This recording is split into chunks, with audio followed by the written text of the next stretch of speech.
Like their neurotypical peers, women with autism can learn to live independently, build careers, start a business, and more.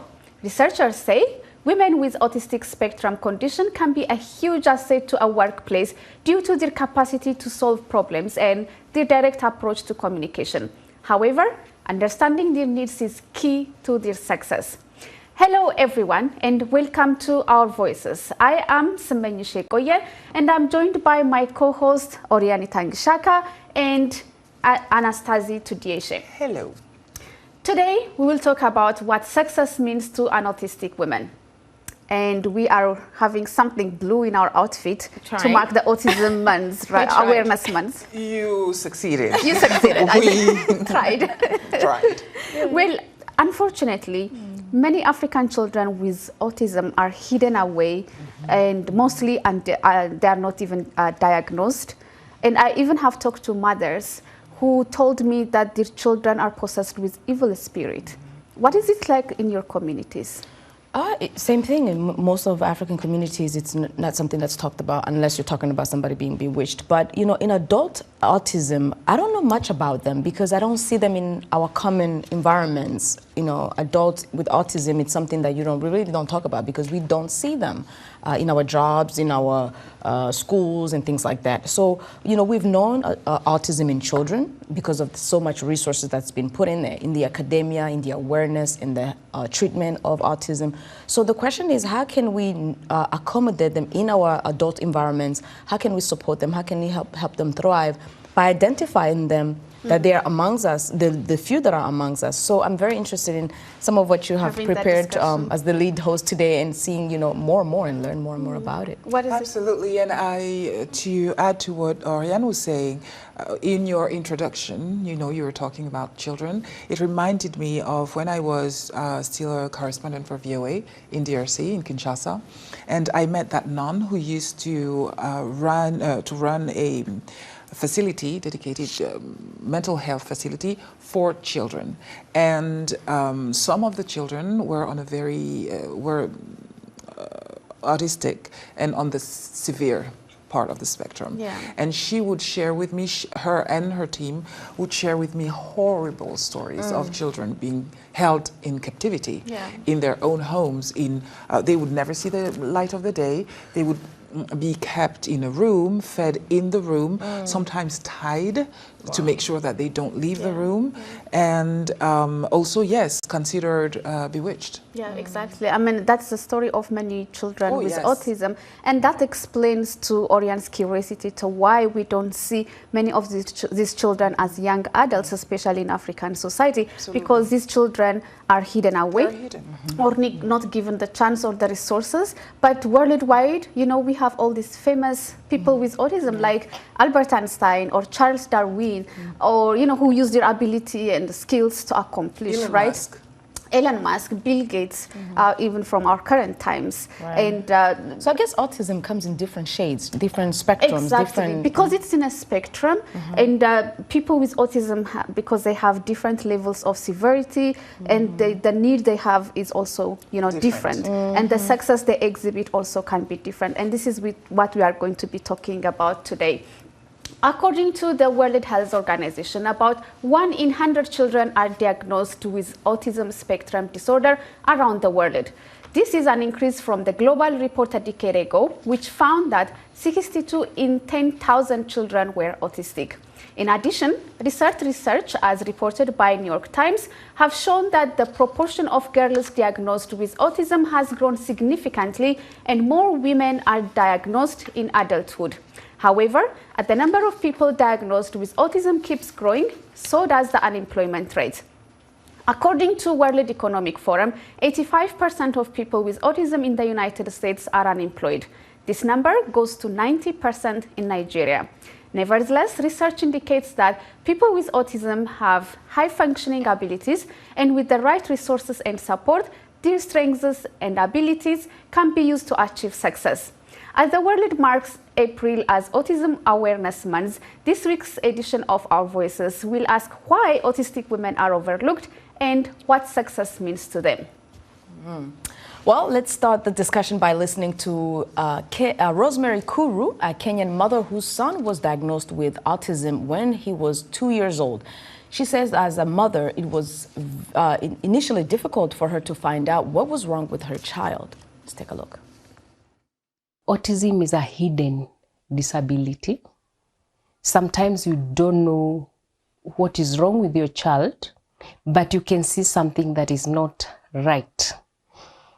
And for us, it took us about 2 years to get the diagnosis right. When my son was young, he was not verbal. And so sometimes even trying to find out where his discomfort is coming out from was a problem. He learned to express himself, and thank God he learned to use language for communication. That made his life easier. He became more independent and more able to interact with the members of the family. Thank you so much, Rosemary, for sharing your experience. And exactly, and this is what mothers and families go through when it comes to finding out for early intervention. We now have Ayo Sokale live on Skype. Sokale is a chartered civil engineer who has masters in civil and coastal engineering from Plymouth University. She also has a talent for dance, drama, and singing that took her to theater stage. She was diagnosed with autism later in adulthood, but she says it doesn't stop you from reaching your potential and being a productive member of society. Ms. Sokale, thank you so much for joining us. Thank you for having me. And absolutely, I do think that you can be autistic and have a meaningful life. It's all about being considered and having accommodations when you require it. But it's not something that is going to stop you from living a life if there's the adequate support, if you have high support needs, and people acknowledge that and consider that. And I think as we're getting more and more awareness, we're going to have more and more diagnosis of younger people with autism, and this is going to be great because they're going to have support sooner rather than later. That's really an important part of this. That's very interesting. Let's start with what it means to be diagnosed at adulthood. Did you have any signs as a child that your parents missed, or did the signs start exhibiting, as an adult? When you're autistic, you're always autistic. You're born autistic. Okay. But often if you're a girl and you're autistic, a lot of your signs are missed because they might be looking for more typical male presentation of autism. So they might be looking for a boy who loves trains, but a girl might like a boy band, or she might be really interested in how other people work. So the traits like maybe a hyperfixation on a particular subject might be more socially acceptable, and it might not be flagged. But also there's also a really critical element that we must talk about, which is masking. So women tend to mask a lot, and you see this with autistic girls too. They start internalizing their symptoms.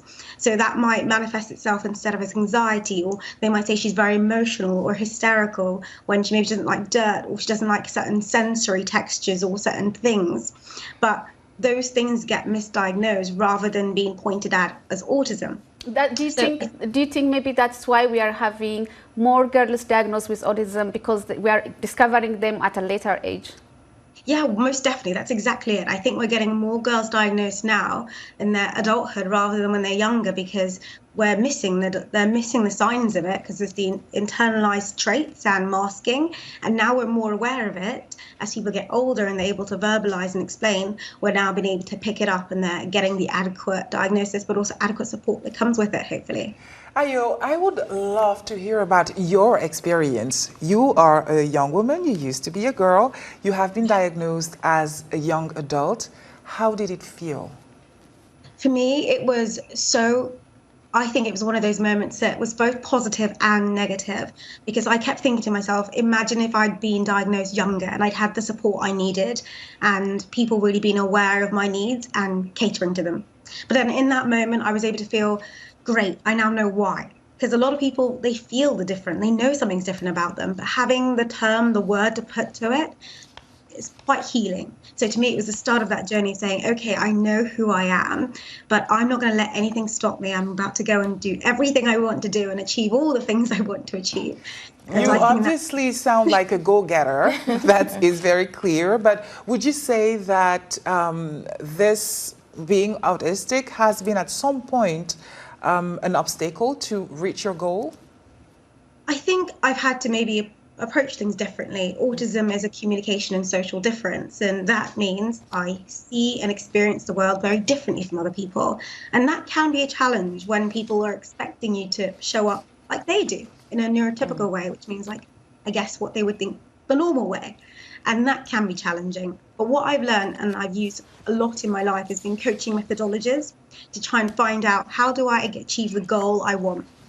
Now, it doesn't mean there are barriers, but what are the options that are presented to me that maybe I can use to navigate a challenging space? And therefore, I've been able to use that and still achieve things I really want to. I've become the fastest chartered engineer. I've done, I've been elected. I'm an actress. I'm a presenter. I need to do all the things I want to do because I do acknowledge that this does make me different, and maybe the world isn't. That's very impressive. Ayo, you are such a breath of fresh air, and I love the way you put it about how the lens of looking at autism in young girls and women is less obvious or less looked for than in men or boys. That's a very interesting point, and that is really why here at Our Voices, we emphasize the woman's lens on things, because some of these things are missed. But I wanted to know, once you found out that you had autism, what kind of help did you get, and how did that contribute to where you are today, which is really exactly what happens when we find out that we have something as women and we take care of it.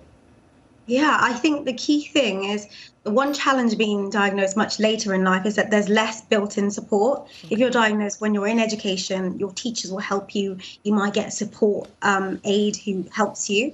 But the later you're diagnosed, there's less of that actual support. So I had to find that support for myself. That meant talking to my mom, my siblings, but also, reading books. And the books I found were coaching books. Books on how to realize your potential. Wow. And as an autistic person, that became my special interest. Wow. Something I'm utterly obsessed with: self-development, becoming your best self, realizing your potential. And doing that, I've seen, has actually helped me achieve time and time again.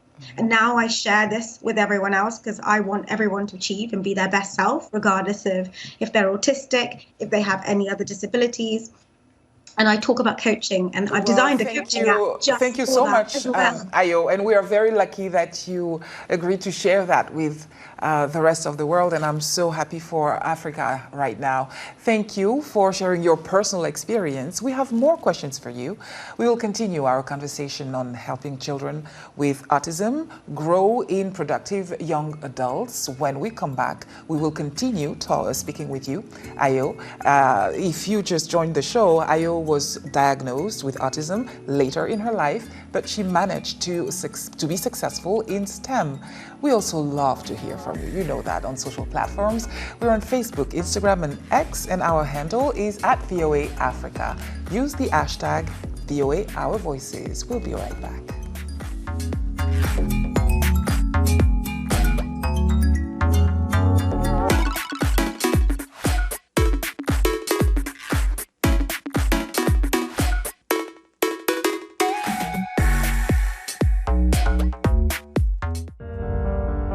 In times of change, when the world seems uncertain and what we hear doesn't reflect what we see,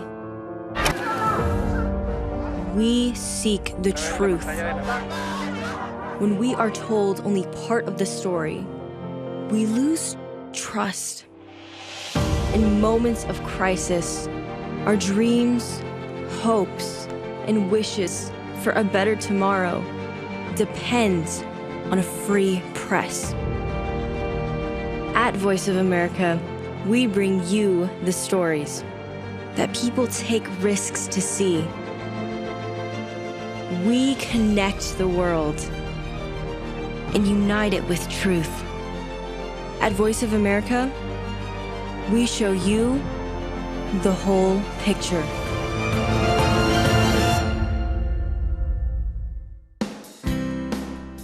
Health, wellness, sport, beauty, medical breakthroughs. Healthy Living cares about your well-being. What are the main health concerns in Africa and around the world? Find out the latest on coronavirus. Connect with our experts and ask them questions. How long does the virus stay? Join me, Linor Mudu, in Washington every week on Healthy Living, right here on VOA. You're watching VOA's Red Carpet. My name is Jackson Vunganyi. Thank you so much for joining us each week right here on Red Carpet. We bring you the latest in...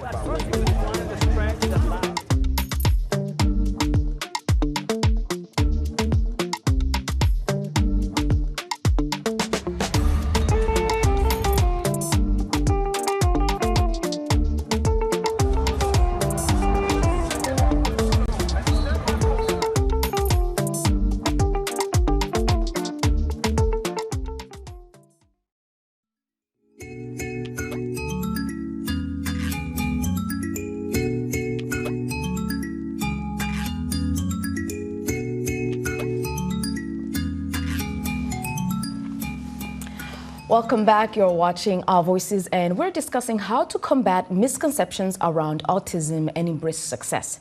Before we go to that, we're still with Ayo Sokale in a minute, who is also going to tell us more about what success means for autistic women. Let us first go on the continent and listen to women about how they feel about autism and what kind of support families need. Our VOA reporter Edmund talked to women and men in Dar es Salaam, Tanzania. We have Fadili, Bertha Asantel, Hussein Bakari, Nuru James, and Kevin Charles Napanjele in our Your Voice segment.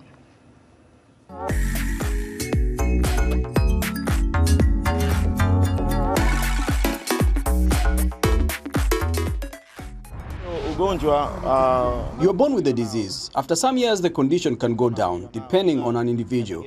But for others, it stays the same forever. In my view, there are two stages. There are those with moderate habits, and there are those who face more challenges. I am a mother of 3 children, and one of them has autism. Children with autism or a person with the same condition may not display the same characteristics. People are affected differently. Some may be affected by eating, talking, or physical sensations. The important thing to know is that an autistic child can't look you in the eye so you can communicate better.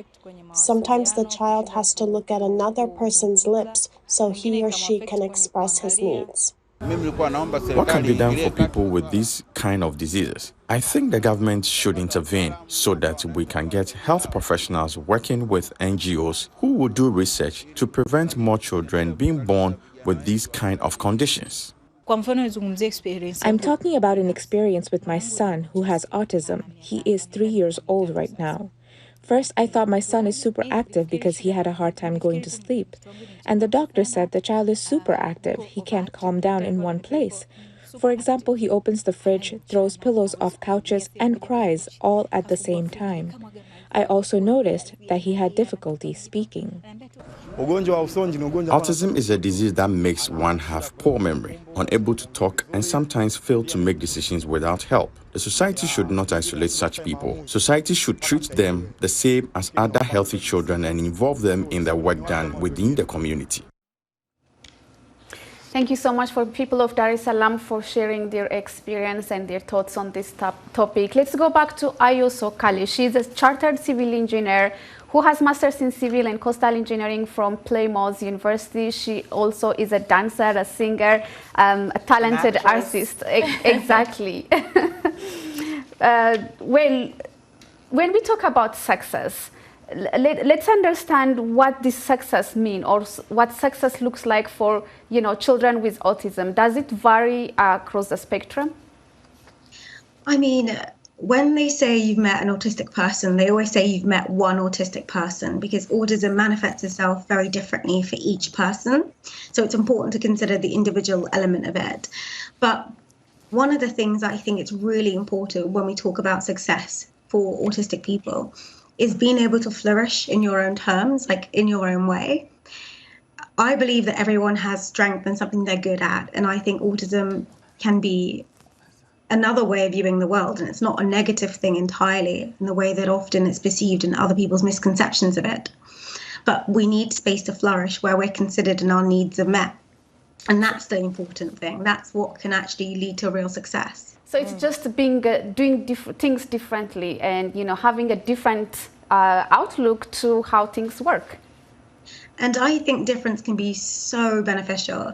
I talk about all the time amazing autistic people throughout history and even today. And you just think about the contribution they've made, their different perspective, autistic actors who are so creative and dynamic, or autistic engineers who have this fantastic way of solving problems. And without them, we wouldn't be where we are today.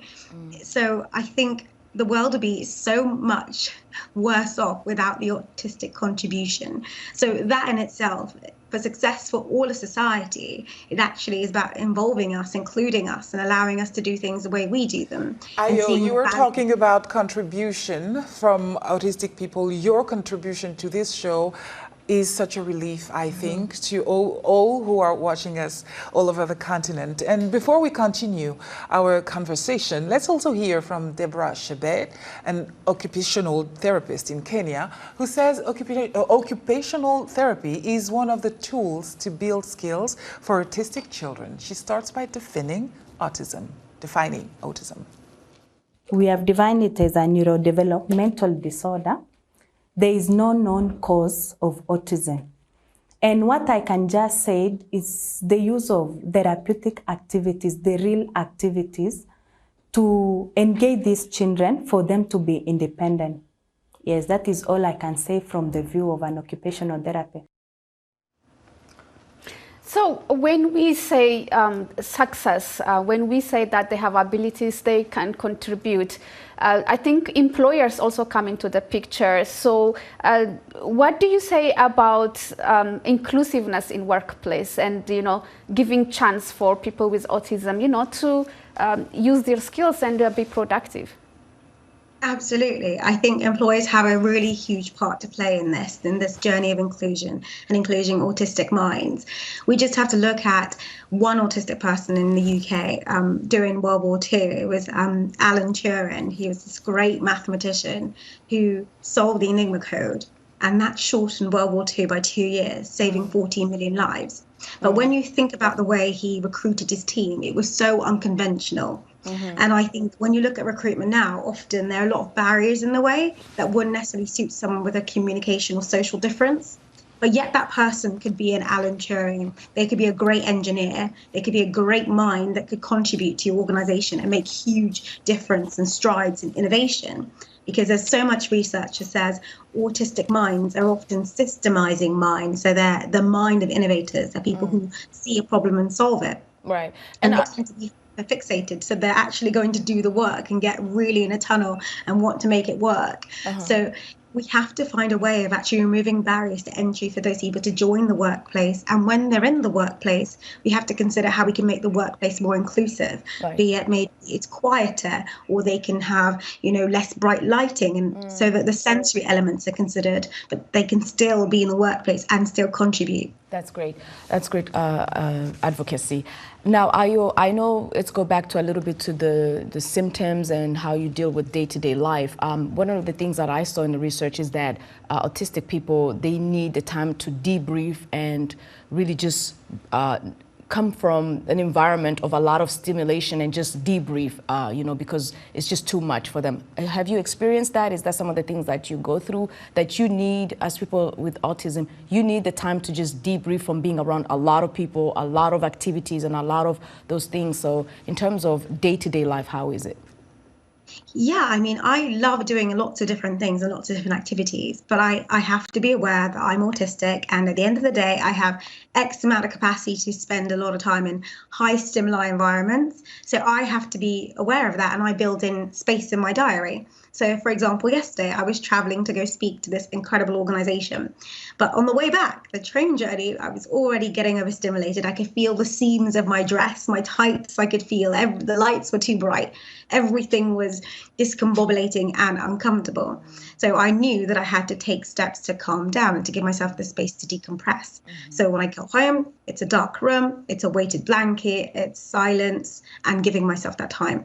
But if you were to see me early in the day, you would only see that high performance. And that's why we often talk about the high masking element, because you can do these things, but you just need to create the space as well to allow yourself to deepen being aware of yourself and the amount of capacity and amount of performance that you can put out. That's very good. Okay. Ayo, I would like to touch on a subject we haven't touched yet, romantic life. You seem so you're gorgeous, you're young. I guess you don't have children yet. Maybe you haven't even been married yet. I don't even know. Maybe are you engaged? No? Not yet. So what advice would you give young women like you who are autistic, who know they are, when to disclose their autism? How to share about it, how to talk about it, and at what moment? This is, I think, an individual thing because it's quite a challenging one. When do you choose to disclose? Even in the workplace, wherever you are, it's quite a charged one because, you know, it might change people's perceptions. Because when people have heard of autism before, they've heard of maybe something that's very different from your manifestation of autism, or maybe they've heard about an autism that you don't even you don't recognize as something that you experience, because there's quite a narrow representation in the media of what autism is, but everyone who's autistic is very different. Yeah, so that can be quite challenging. So for me, I chose to disclose to my current partner when we were, I think, on our 4th date. But I think it's about feeling that safeness and knowing that that person's trustworthy. And that can be quite challenging if you're autistic, because we tend to say what we mean, which is great because we're always quite honest. But the key challenge is realizing not everyone else is. So you have to pay more attention. I think honesty is always key, and that's a good tip to end this show with. And special thanks goes to Ayo Sokale, civil engineer, dancer, an artist. Thank you so much for joining us. Thank you for having me. It's been a Thank you so much. Be sure to watch our voices on VOA website at voaafrica.com or on our YouTube channel, where you can catch up on the latest episode and the world's top news stories. Last but not least, we thank our editorial and production team on our voices. We'll see you again next week with another exciting topic. Be sure to continue the conversation on our social media platforms. Until then, thanks for watching.